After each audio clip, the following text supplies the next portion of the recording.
Good evening students, कैसे हो आप सभी। हमारी जो जनरल साइंस की क्लासेज है वो चल रही है और दूसरा चैप्टर जो टॉपिक चल रहा है हमारे रक्त वाला या ब्लड सर्कुलेटरी सिस्टम वाला यानी रक्त परिसंचरण तंत्र को हम पढ़ रहे हैं।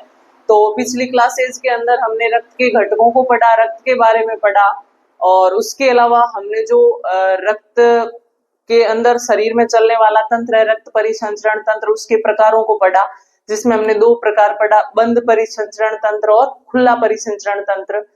तो इसको हमने कंटिन्यू पढ़ा था।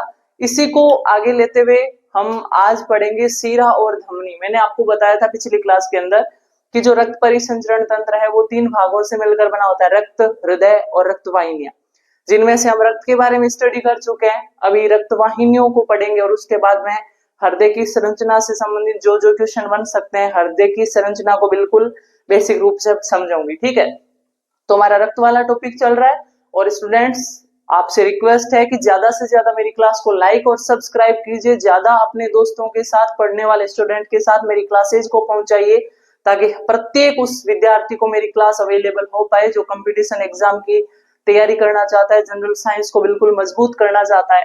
देखिए स्टूडेंट्स, कई स्टूडेंट के आते ऐसे कमेंट कि मैम आप रेलवे डी ग्रुप के लिए बेस लगाओ या बीएसटीसी के लगाओ। तो एक बात उन प्रत्येक स्टूडेंट को मैं बोलना चाहती हूँ कि जो मैं अभी जनरल साइंस पढ़ा रही हूँ वो जनरल साइंस है, वो आपके प्रत्येक एग्जाम के हिसाब से पढ़ा रही हूँ। जनरल साइंस के अंदर बायोलॉजी, केमिस्ट्री, फिजिक्स के जितने टॉपिक आते हैं, जितने पीछे के एग्जामों में क्वेश्चन आए हुए हैं या आने के चांस है, उन सबको साथ में लेकर चल रही हूँ मैं। ऐसा नहीं है कि रेलवे डी ग्रुप के लिए जनरल साइंस अलग होती है, एसआई के लिए अलग होती है, राजस्थान पुलिस के अलग होती है। हाँ, जो एसआई का एग्जाम है उसके अंदर जो बायोटेक वाला पार्ट है वो थोड़ा सा एक्स्ट्रा होगा। तो मैं जनरल राजस्थान एसआई की जो अभी वैकेंसी आई है और इसके फॉर्म भरने कल से स्टार्ट हुए हैं तो उनके लिए मैं अलग से करवाऊंगी। लेकिन जो बिल्कुल जनरल साइंस के क्वेश्चन आते, चाहे कोई भी एग्जाम हो, पटवार का हो, राजस्थान पुलिस का हो, ग्राम सेवक का हो, रेलवे डी ग्रुप का हो, बीएसटीसी का हो, जहां भी जनरल साइंस आती है वहां आपके बिल्कुल यही साइंस काम में आने वाली। तो आप इसमें बिल्कुल टेंशन फ्री रहो कि शायद रेलवे डी ग्रुप के लिए जनरल साइंस अलग होगी, बीएसटीसी के लिए अलग होगी, राजस्थान पुलिस के लिए अलग होगी। नहीं, जो मैं अभी पढ़ा रही हूँ इस नोट्स को आप पढ़ के किसी भी एग्जाम के जनरल साइंस के क्वेश्चन को इजीली कर सकते हो, ठीक है। तो आपको रक्त वाले टॉपिक को मैं पढ़ा रही थी और इसी को आगे कंटिन्यू करते हुए हम रक्त वाहिनियों को पढ़ते हैं। और रक्त वाहिनियां मैंने आपको बताई कि दो प्रकार की होती है, एक होती है सीरा और दूसरी होती है धमनी। देखिए स्टूडेंट्स, हमारे अंदर जो रक्त है वो बंद परिसंचरण तंत्र प्रकार के सिस्टम में चलता है और हमारे अंदर जो हृदय और ये रक्त वाहिनियां है ये इसी प्रकार काम करती है जिस प्रकार पानी की मोटर और पाइप काम करती है। अब कैसे, आप देखते हो घर में आपके पानी की मोटर लगाई हुई है जो टांके में से पानी को खींचती है और टंकी में ऊपर चढ़ाती है। अब मोटर ने क्या किया, पानी को शुद्ध किया है क्या? नहीं, उसने क्या किया, केवल पानी को पंप किया, टांके से खींचा और ऊपर वाली टंकी में पंप कर दिया। बस वही काम हमारे शरीर में हृदय का होता है। हृदय क्या काम करता है कि जो रक्त है उसको शरीर के अंगों से खींचता है, उसको फेफड़ों में भेजता है, फेफड़ा उसको शुद्ध करता है गैसों की दृष्टि से, फिर वापस फेफड़ों से खींचता है और शरीर के अंगों में भेजता है। तो हृदय के अंदर ध्यान रखना आपको पॉइंट, ना तो हृदय के अंदर रक्त संग्रहित होता है, ना हृदय के अंदर रक्त शुद्ध होता है। हृदय केवल क्या काम करता है, शरीर में रक्त को पंप करने का काम करता है। तो ये जो दोनों रक्त वाहिनियां हैं ये हृदय से जुड़ी हुई है। अब इनकी मोस्ट इंपोर्टेंट जो सबसे करेक्ट परिभाषा है वो क्या होती है इनकी, कि जो शिरा है वो रक्त को क्या करती है, हृदय के अंदर रक्त लाने वाली नलिका क्या कहलाती है, शिरा कहलाती है। हृदय के अंदर रक्त लाने वाली रक्त वाहिनी क्या कहलाती है, शिरा। और हृदय से रक्त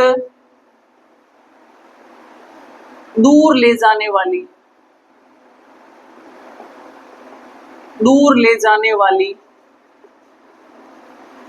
रक्त वाहिनी क्या कहलाती है, धमनी।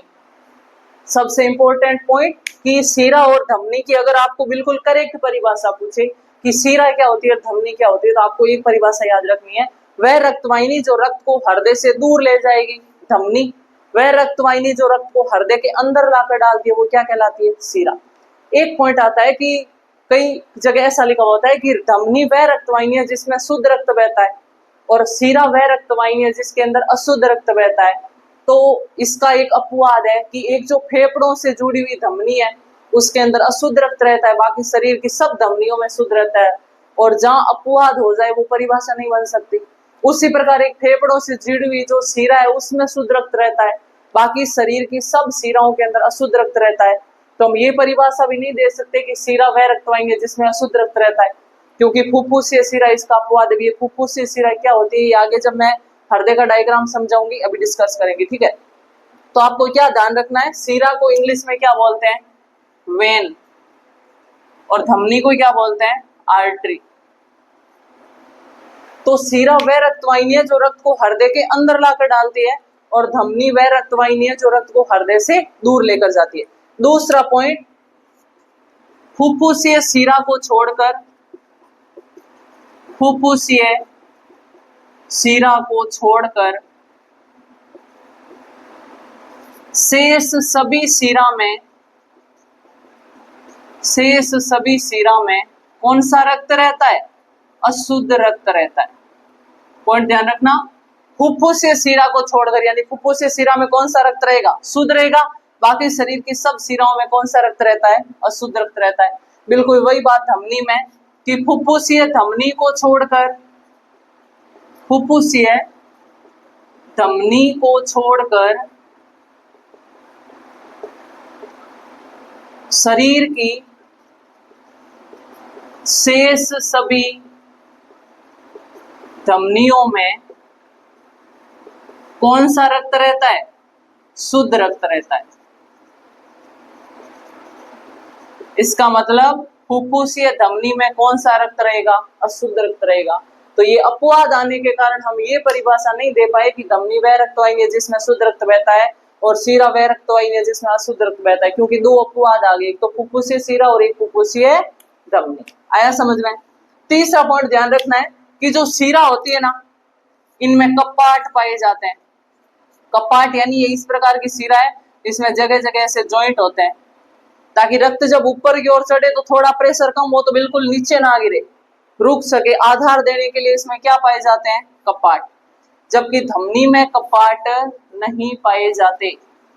कई बार क्वेश्चन आया, बताइए किस रक्त वाहिनी के अंदर कपाट पाए जाते हैं? तो सीरा में पाए जाते हैं और धमनी में नहीं पाए जाते। नेक्स्ट पॉइंट आता है कि जो सीरा है ये मृत्यु के समय इसमें कुछ रक्त रहता है, जबकि धमनी मृत्यु के समय खाली रहती है। अब इसका कारण क्या है? जो हृदय है वो इस प्रकार कांटेक्ट करता रहता है, मतलब व्यक्ति जीवित है तो इसका हृदय से चलेगा।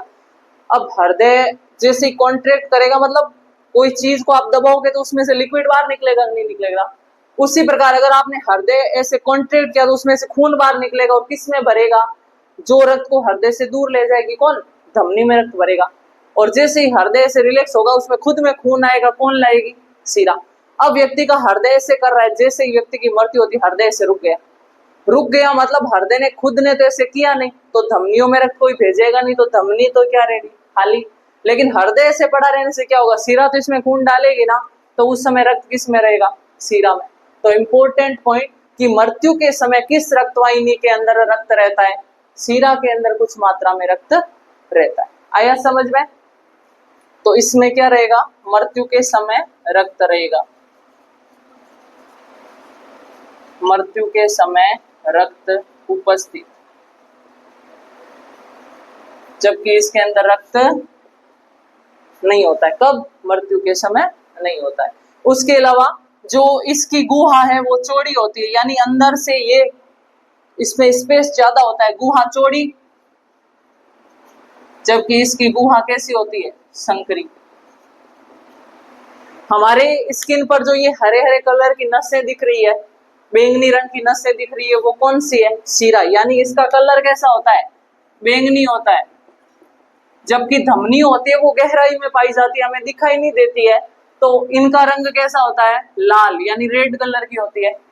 तो सीरा का कलर बैंगनी रंग का, जो स्किन की ऊपरी सतह पर पाई जाती है, जबकि धमनी है वो गहराई में पाई जाती है, जो हमें दिखाई नहीं देती, जबकि सीरा है वो स्किन की ऊपरी सतह बिल्कुल कांटेक्ट में रहती है तो हमें ऊपर से दिखाई देती है। आया ना समझ में आपको? सीरा और धमनी में अंतर। हृदय के अंदर रक्त लाने वाली नलिका सीरा, रक्त को हृदय से दूर ले जाने वाली रक्तवाहिनी धमनी। फुफ्फुसीय सीरा को छोड़कर शरीर की सभी सीराओं में कैसा रक्त रहता है? अशुद्ध रक्त रहता है। जबकि फुफ्फुसीय धमनी को छोड़कर शरीर की सभी धमनियों में कैसा रक्त रहता है? शुद्ध रक्त रहता है। इसमें कपाट पाए जाते हैं, सीरा में, धमनी में कपाट नहीं पाए जाते। मृत्यु के समय किस रक्तवाहिनी में रक्त रहता है? सीरा में रहता है, धमनी खाली रहती है। नेक्स्ट पॉइंट, सीरा की गुहा अंदर से चौड़ी होती है, स्पेस ज्यादा होता है, जबकि धमनी है वो संकरी होती है। मैंने जब आपको रक्तदाब पढ़ाया था तब बताया था कि धमनी की दीवार अंदर से संकरी है, मतलब रास्ता संकरा है, तो जहां से रास्ता संकरा होगा वहां से कोई भी लिक्विड है वो प्रेशर से बहेगा कि नहीं बहेगा। अब एक आपने चौड़ा पाइप ले लिया, एक पतला पाइप ले लिया, तो ज्यादा प्रेशर से पाइप में पानी आएगा, पतले वाले में। तो रक्त ज्यादा किस दाब से किस में बहेगा? धमनी में। इसलिए जो रक्त दाब है वो रक्त द्वारा धमनी की दीवार पर लगाया गया दाब होता है। आया ना समझ में? नेक्स्ट पॉइंट, ये शरीर के ऊपरी सतह के समीप पाई जाती है, बैंगनी रंग की होती है, जबकि धमनी है वो गहराई में पाई जाती है और किस रंग की होती है? लाल रंग की होती है। तो ये आपके सीरा और धमनी, इसका स्क्रीनशॉट ले लीजिए। फिर हम नेक्स्ट डिस्कस करते हैं हृदय के बारे में। तो देखिए स्टूडेंट्स, अब हम डिस्कस कर रहे हैं हृदय की संरचना के बारे में। जो हार्ट स्ट्रक्चर है वो किस प्रकार की होती है, किस प्रकार हार्ट काम करता है। तो जो मैं आपके सामने स्ट्रक्चर बना रही हूँ उस स्ट्रक्चर को देख देख के आपको समझना है, रटना नहीं है बिल्कुल। और कोई भी अगर आपको स्ट्रक्चर से रिलेटेड डाउट हो तो आप कमेंट कर सकते हो मेरे को, नेक्स्ट क्लास के अंदर मैं आपके डाउट क्लियर कर दूंगी। तो जो हमारा हृदय है वो इस प्रकार की संरचना होती है। इसके अंदर 4 कमरे होते हैं। जो ऊपर के 2 कमरे हैं हृदय में उनको बोला जाता है आलिंद, और जो नीचे के 2 कमरे हैं उनको बोला जाता है निलय।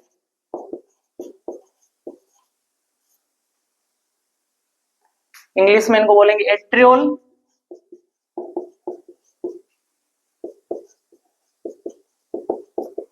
और नीले को क्या बोलेंगे? वेंट्रिकल।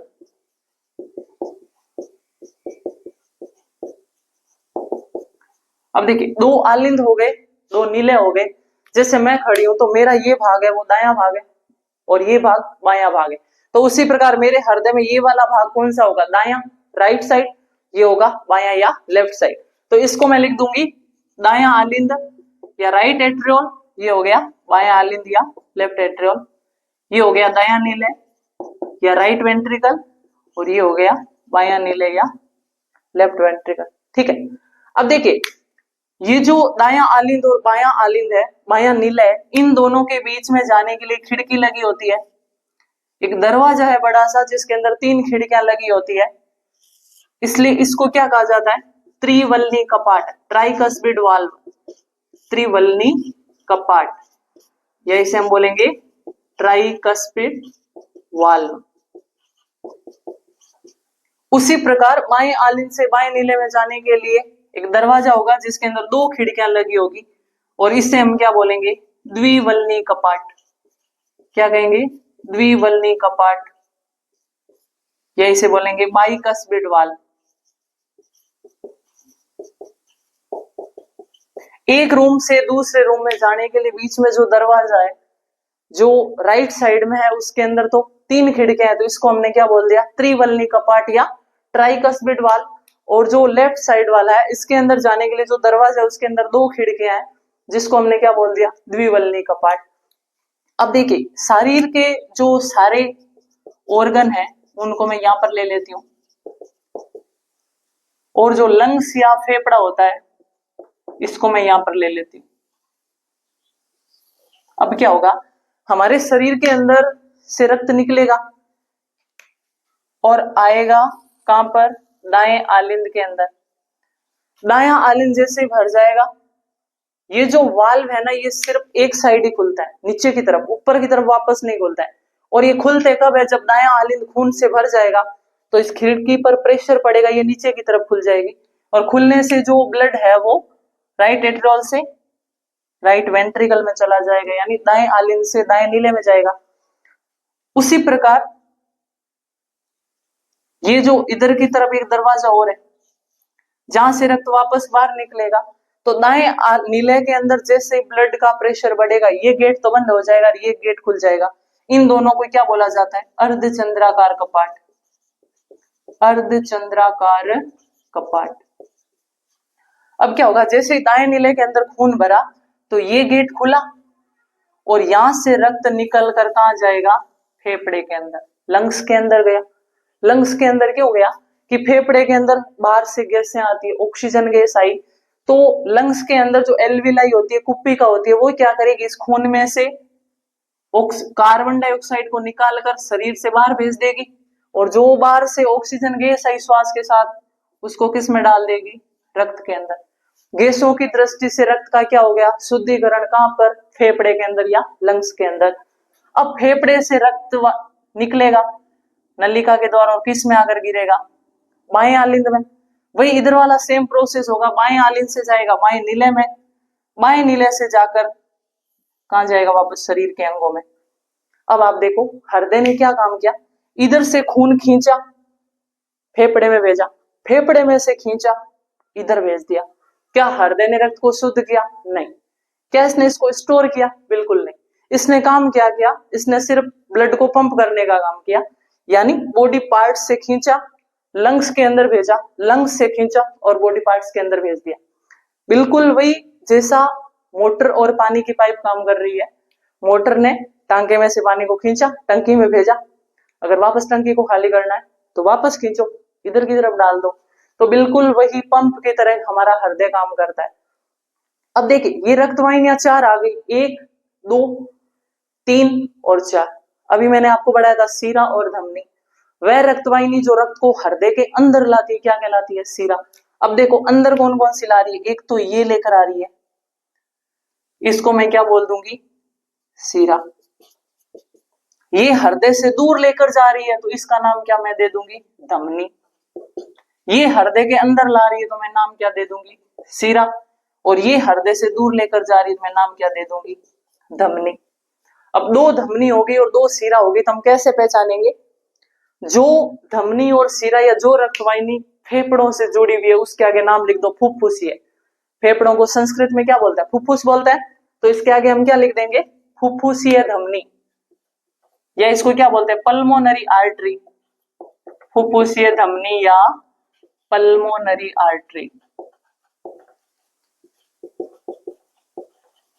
उसी प्रकार जो सीरा फेफड़ों से जुड़ी हुई है उसको मैं क्या लिख दूंगी? फुफ्फुसीय सीरा, या इसे मैं क्या बोलूंगी? Pulmonary vein. आया नहीं आया समझ? 2 रक्तवाहिनियों का नाम हो गया, बची ये 2 शरीर के अंगों से जुड़ी हुई है, इसके आगे नाम लिख दो महासीरा, और ये हो गई महाधमनी। चारों का नाम हो गया। अब एक पॉइंट याद करो, मैंने आपको बताया था कि धमनी वह रक्तवाहिनी है जो रक्त को हृदय से दूर लेकर जा रही है। बिल्कुल सही परिभाषा आ रही है, ये धमनी दूर ले गई।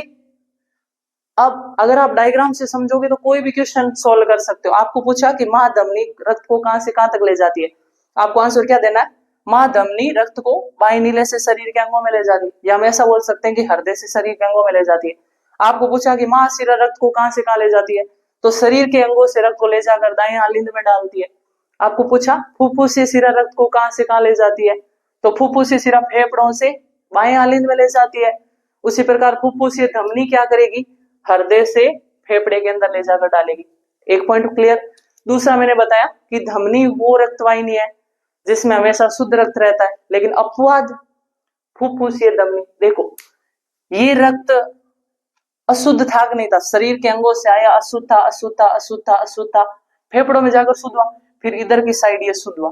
यानी हृदय के जो राइट पार्ट होता है उसके अंदर हमेशा प्योर ब्लड रहता है। दाएं भाग में शुद्ध रक्त और बाएं भाग में या लेफ्ट साइड में, दाएं भाग में अशुद्ध रक्त और बाएं भाग में शुद्ध रक्त रहता है। अब इधर वाली नलिकाओं में शुद्ध रक्त रहेगा और इधर वाली के अंदर अशुद्ध रहेगा। तो फुफ्फुसीय धमनी के अंदर कैसा रक्त रहेगा? अशुद्ध, क्योंकि शरीर के अंगों से आई, फेफड़ों से निकली, अभी शुद्ध नहीं हुआ, अभी फेफड़े में गया है शुद्ध होने के लिए। बाकी शरीर की सब धमनियों में कैसा रक्त रहता है? शुद्ध रक्त रहता है। लेकिन फुफ्फुसीय धमनी में कैसा रक्त रहता है? अशुद्ध रक्त रहता है। उसी प्रकार शरीर की सब शिराओं के अंदर अशुद्ध रक्त रहता है, लेकिन देखो फुफ्फुसीय शिरा में कैसा रक्त है? शुद्ध, क्योंकि ये फेफड़ों से आ रहा है प्योर होके, फिर ये बाएं आलिंद में आया, बाएं आलिंद से बाएं नीले में आया, और बाएं नीले से कहां पर आ गया? शरीर के अंगों के अंदर। आया समझ में? उसी प्रकार जो हृदय है, इसके दाएं भाग के दाएं कोने की तरफ एक घुंडी जैसी संरचना होती है, जिसे क्या बोला जाता है? S A node. S A node, या इसे हृदय का हृदय या हृदय का पेस मेकर भी कहा जाता है। हृदय का पेस मेकर, पूरे हृदय को कंट्रोल करने के लिए बटन होता है, कौन? S A node. एक देखिए, जो दायां आलिंद और बायां आलिंद है, इसके बीच में एक छिद्र होता है जो बंद है पूरा, फोसिया ओवेलिस बोला जाता है इसे।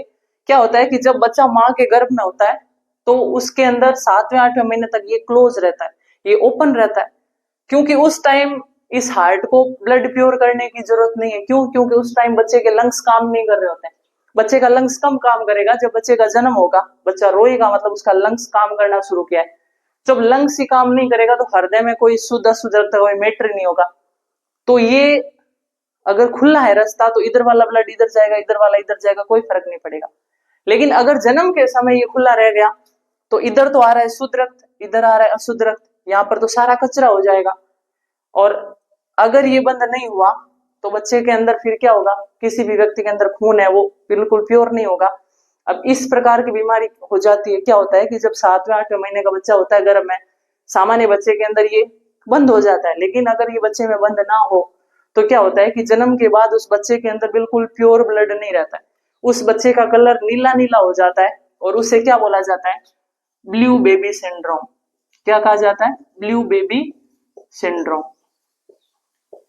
आपने नाम सुना होगा दिल का छेद, ये वही होता है दिल का छेद, कि अगर गर्भ के अंदर 7वें 8वें महीने के अंदर बच्चे के अंदर ये छेद बंद ना हो तो जन्म के बाद उसके अंदर शुद्ध और अशुद्ध रक्त मिक्स होने लगता है, और क्या हो जाता है कि बच्चे का कलर नीला नीला रहने लगता है, उस बच्चे की मृत्यु हो जाती है।